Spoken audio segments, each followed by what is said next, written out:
Well, let's do the show about MLS. And yes, MLS has achieved phenomenal records of accomplishments in the last few weeks, in the last few months. And, of course, those who don't follow the CONCACAF Champions League as much as they follow Barcelona, Chelsea, Roma, and Real Madrid, you're not missing much. But you're missing something, especially a fan of American soccer. Now, what is happening in the United States is quite interesting compared to what was happening in the United States, for example, in October of last year when the United States men's national team failed to qualify for the World Cup in Russia by failing at lowly Trinidad and Tobago. It was a disastrous results with a disastrous manager in Bruce Arena, who's now trying to write a new book, a wonderful book. I'm sure grammar is just verified and checked. There are no extra missing commas or anything. Well, Bruce Arena failed. The United States failed. The United States failed with Bruce Arena, as it probably was going to at some point or other. Now, the big difference in why it failed was, of course, not replacing Klinsmann, who was a mediocre coach with some okay results, especially since he brought in Brady Fox to assist him. And Brady Fox was a great coach, well, at least a competent European coach who won the Euro '96 with Germany, and whose accomplishments were completely lost by the U.S. soccer media as if they didn't exist before 1998 or something when Arena was hired. So that was a problem. But Arena's hire was forced, to some extent, to the United States Soccer Dome by the management of MLS, and especially Don Garber, who wanted, and Merritt Paulson and others, who wanted to feature more American-born, American-bred players and MLS-playing players rather than those who are born and grown perhaps in Germany or other places, because that was more patriotic, because they got more exposure, because a lot of MLS business is tied into commercial activities of its main sponsors from, McDonald's. Score a goal, eat a McDonald's. That was like a big thing. I don't know if McDonald's is a sponsor, but nonetheless, that was the problem in MLS. The problem was featuring players who didn't deserve to be featured. Now, if you look at, for example, late 2017 and going into 2018, there are probably 4 or 5 players at Bruce Arena should have played that he did not play otherwise. In other words, there are players who were beginning to be featured in Europe in the better leagues, but Bruce Arena dismissed them out of with a wave of the hand, and that was ended. Well, that led me and many others, and of course I had pretty much the same opinion prior to this, that MLS is at fault. MLS, to some extent, hindered the development of the United States men's national soccer team for the following reasons. Prior to MLS' existence, talented Americans tried to make their way into Europe, and this was in the mid-90s, prior to or at the beginning of the Bosman ruling, which allowed most European clubs to feature many non-nationals and to build up the roster that way. Now, of course, the top teams, the Reals and the Bayern and so forth, brought in high-quality international players. They brought in the Germans, well, to Real, because you want to play for Bayern. I brought in Brazilians and Argentines, and then, of course, a lot of players from smaller European nations, the Denmarks and Sweden, went to play for the Big Four.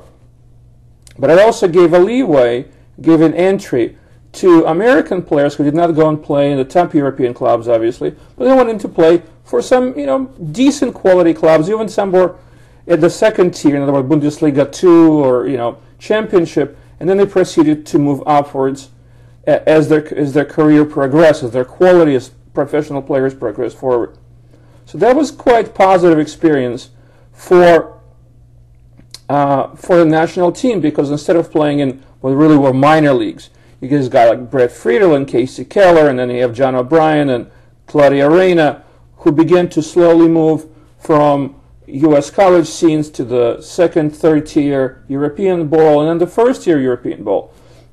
And that's what Bruce Arena probably claims credit for. He claims credit for improved performance by the American team, when it was an improved performance by the players, by better players, rather than by greater coaching, although it's questionable whether Well, it's questionable whether Bruce Arena brought a lot to the team in terms of tactical improvement, or whether he was just sort of riding the wave. In my opinion, he was mostly riding the wave. But he probably was better than Steve Sampson, who was another American without much international coaching experience. And the reason you needed that foreign move, that moved to Europe, the players had to go to Europe, was because MLS wasn't paying well, so the players who stayed here were just kind of saying, it's okay, I'm not going to amount to anything, I might as well stay and live in my neighborhood and drive my girlfriend's car and feed my girlfriend's birds and dogs. And, as Jordan Morris, of course, with dogs. And it cut off the development level at MLS maybe slightly. You can be a good MLS player, but that was the pretty low level compared to the international scene. And it gotten worse in the years sort of during the Klinsmann era, where MLS decided that for marketing purposes they need to bring in fledgling and sometimes excuse me, and sometimes mediocre MLS players, American players from Europe, decided to bring him back to the United States. He decided to bring him back because the U.S. national team made their names.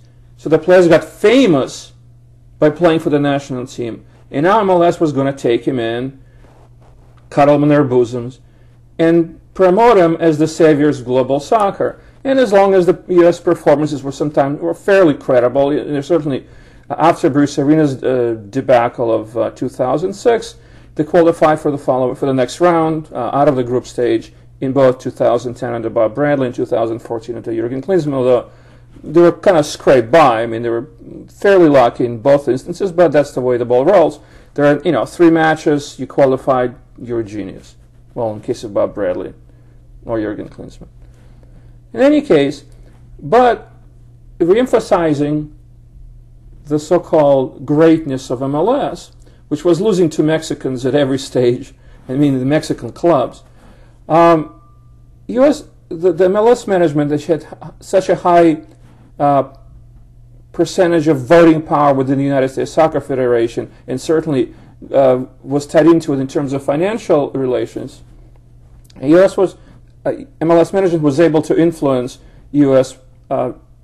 management, United States Soccer management, and it was able to influence who gets hired, who gets fired, and if you figure, if someone like John Hackworthless gets rehired and rehired and rehired, and Richie Williams gets rehired and rehired, then its influence is quite strong because these players probably should never have seen the light of day. I mean, they should have been like placed in a low-level college team somewhere, pushed away and shut the closet doors and never brought out. But these were career soccer coaches who really failed, but who were kept on the payroll. And that means that somebody can influence who the management hires and who they fire and who they keeps. And so you saw that they kept some of the worst coaches ever, and they dumped probably the best coaching combination ever, Klinsmann and Fox. And as I've mentioned before, the 2016 was the fall of 2016 was kind of a dual shock to the system. Not only did the U.S. fail to qualify for the World Cup, its previous? He's a premium, but not previous. The previous head coach, Bob Bradley, was hired by an American owner of the English club, Swansea City, to try to save Swansea from a relegation fight. Now, that pretty much means that the owners of Swansea, the American hedge fund manager, whatever they're financiers, thought that it's easy to coach soccer in a big scene, which is pretty much what the U.S. Soccer Federation thought, what MLS thought. It's easy. It's just we're as good as the Europeans. We can come in and think our way through. While the dual dare turned into or double dare. It's kind of a dual double dare. It turns into a double failure. Arena failed with the United States team. Bob Bradley failed in Swansea. Conceivably, if Bruce Arena was hired earlier, Bob Bradley would have never gotten hired. Conceivably, had Bob Bradley been hired earlier, Bruce Arena would have never gotten hired. nonetheless, that's how we go. That's how you pay for your sins. That's how you get to the level where you think too highly of yourself. Sort of the old line of Torque Sollozzo from The Godfather film, the first one, he got shot in the middle. Sorry, didn't mean to give it away. You think too highly of me. I'm not that clever. Well, that was a great line from the film. United States should have had some humility to think that they're not that clever. They didn't have the humility. And so they had that wedding dance between MLS and national team, and it turned into one of those wedding disasters that you see on some network somewhere. But, and this is where Jurgen Klinsmann was wrong, and he ended up speaking to somebody this week, that it set American soccer back. I'm coughing. Jurgen Klinsmann was wrong because it actually forced the United States to act. It forced MLS to act. And as I've mentioned in my other videos, which I've watched by about 2 or 3 people sitting on their laptops or with their laptops on a bathroom seat, it forced MLS to change their payroll structure. Once again, I brought it up before.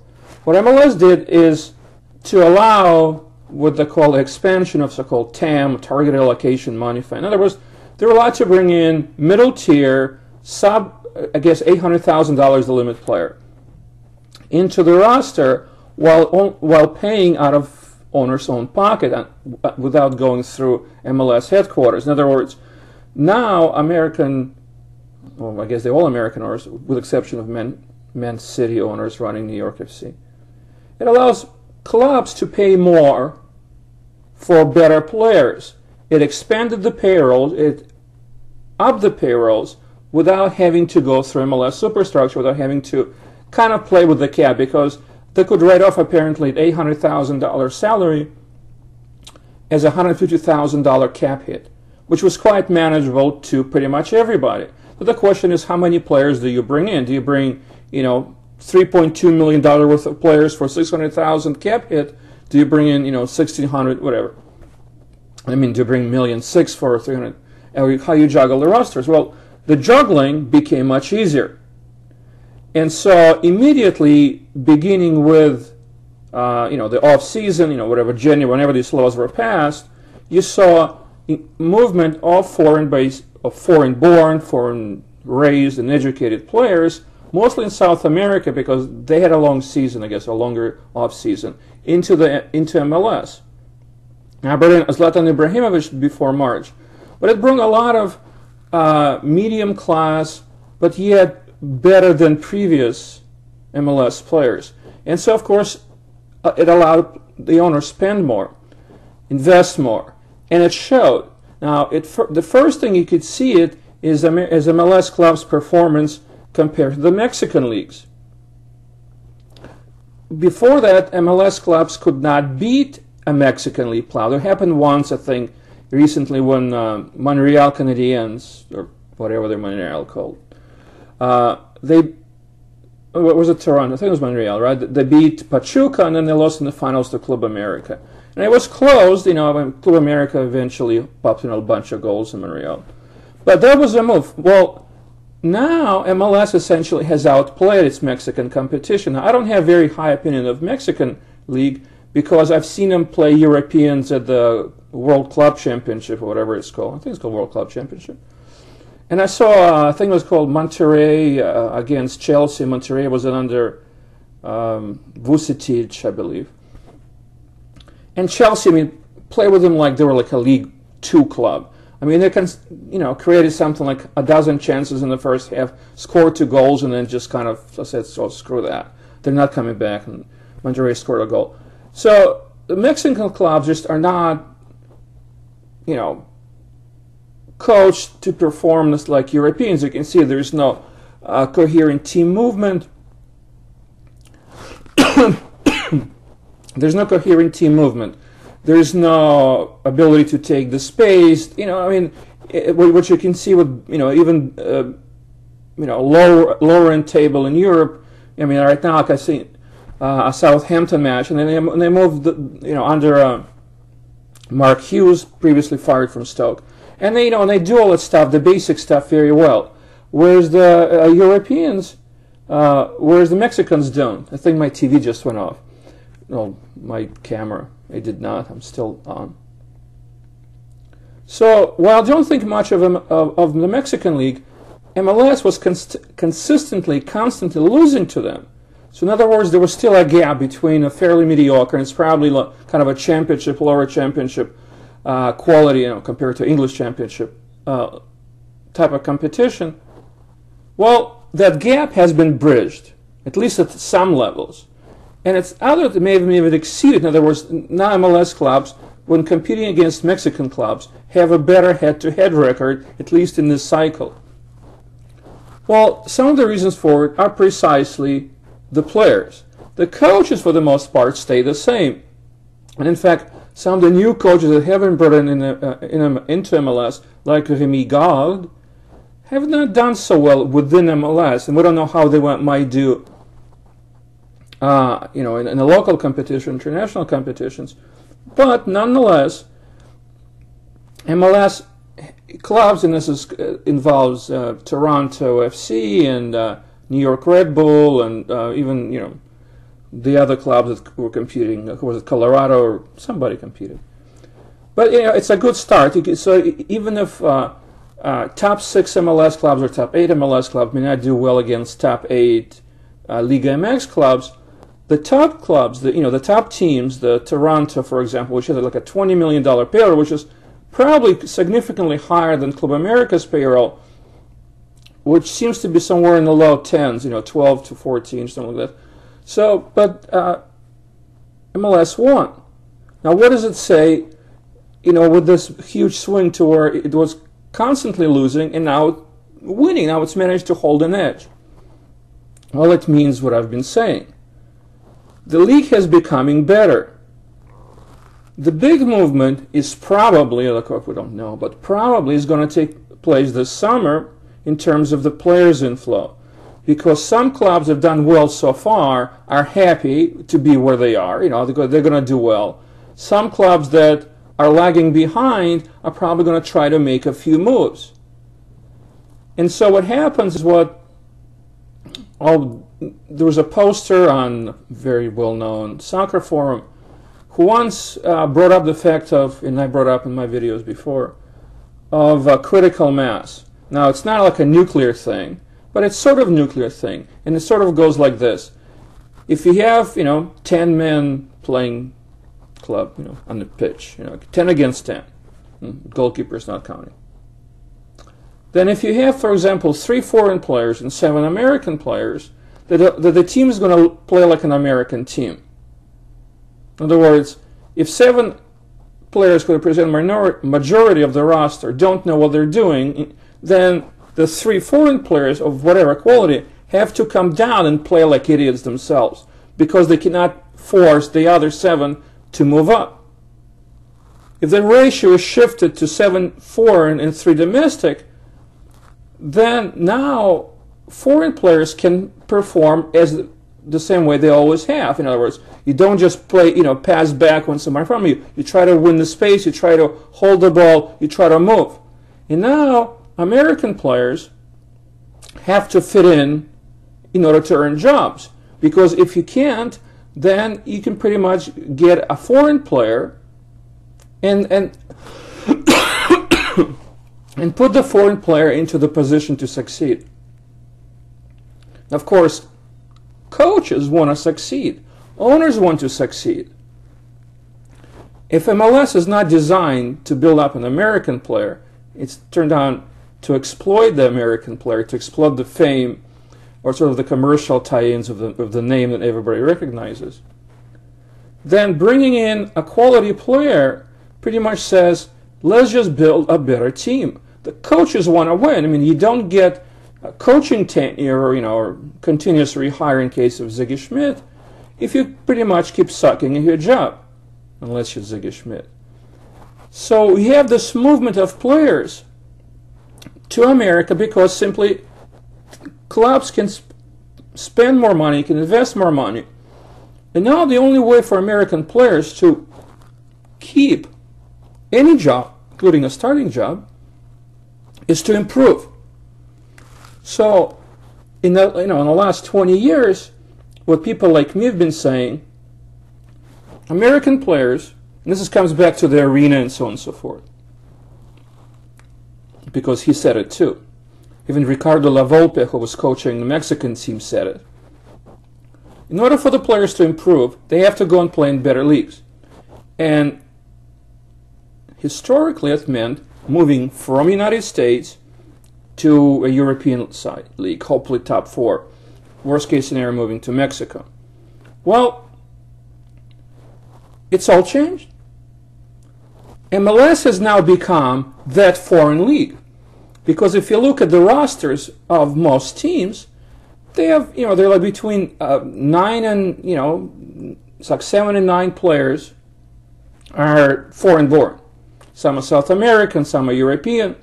New York FC under Patrick Vieira apparently plays almost no American players or American eligible players. He pretty much dumped, Mix Diskerud and Tommy McNamara and all those guys. He brought in better players because he can afford to. He also set Pirlo on the bench, which kind of speaks poorly of Patrick Vieira. But nonetheless, New York FC is playing well.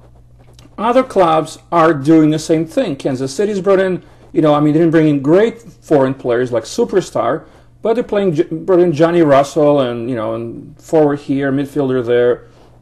Of course, LA Galaxy have been historically inclined to buy foreign players because foreign players want to play with the Galaxy. So you bring in Zlatan for the fake amount of $1.5 million. Yeah, of course, it has to be fake because it probably has like $30 million offers other places. In any case, MLS become that outlier. We always want to go for better American players, go and play in better leagues. MLS is now becoming a better league at home. This is something that ought to have been happening for the last 20 years. It ought not have been coincidental. MLS should have started with no foreign player limits and somewhat slightly higher cap in order to accommodate better quality players than kind of a bar league, pub league as they call it in England, that it was 20 years ago and even 10 years ago. Well, now it's gotten better. That's the first step. The first step was the financial move, followed by the sporting move of bringing players. And the third step, probably, although we're guessing, was to start bringing in better coaches. Well, Atlanta has done it with Gerardo Tata Martina, and Atlanta is playing really well. I was watching the game on Sunday between Atlanta and New York, and most players in the field were not American-born. Some were foreigners who came to the United States earlier. Some were, players who were born in the United States, played overseas, and then came back. So Michael Parkhurst and Greg Garza. But essentially, you had mostly players that had experience at some level in Europe or South America. And soccer on the pitch, if you just watched it, it wasn't exactly Barcelona versus Real Madrid. But it was pretty exciting, it was fast-moving, it was pretty well played. And you could see that if you were an American player who wanted to fit in, you needed to up your game. Michael Parkhurst didn't, but nonetheless, that's how it is. But it's actually, Michael Parkhurst is actually a good example. Somebody who was a dominant player, a decade ago, who definitely stopped being far less important as his career progresses physically, hasn't become, physically, hasn't become, he never became physically dominant, so he kind of depended on brain power. But American players now has to be much better in order to keep a job in MLS. And that's what we wanted. This is pretty much the best of both worlds, having a local player really try to become a better player, try to become a lot better than he was before without leaving home. The only thing is you got to start bringing more Tata Martinos. You can't have Ziggy Schmidt screwing up, team and just looking like, I mean, I saw a Galaxy against Kansas City. I mean, they didn't look good. I mean, they just didn't move the ball. They didn't know what they were doing. They were just kind of standing around and passing the ball. They were keeping the ball from KC players, from Sporting players. I mean, there was not a well-coached team. Sigi Schmid is not a good coach. So that's going to be the first or the next move. Start bringing in better coaches. And if they don't understand how the league plays, listen, say thank you very much, sayonara. That's Japanese. I don't mean to bring in Japanese coaches, of course. But start bringing in better coaches because, after you take the very top of, the Jose Mourinho's and Pep Guardiola, well, I don't think Mourinho's the great anymore, but anyway.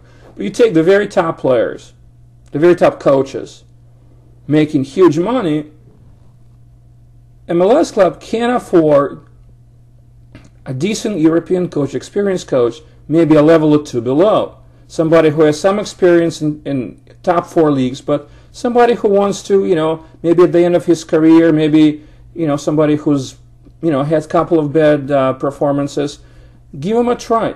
I thought when Real brought in Marco Schallibaum from Switzerland, he did a pretty good job. He didn't get along with the coach. The coach fired him, and the coach hired somebody else, and they went into the crapper.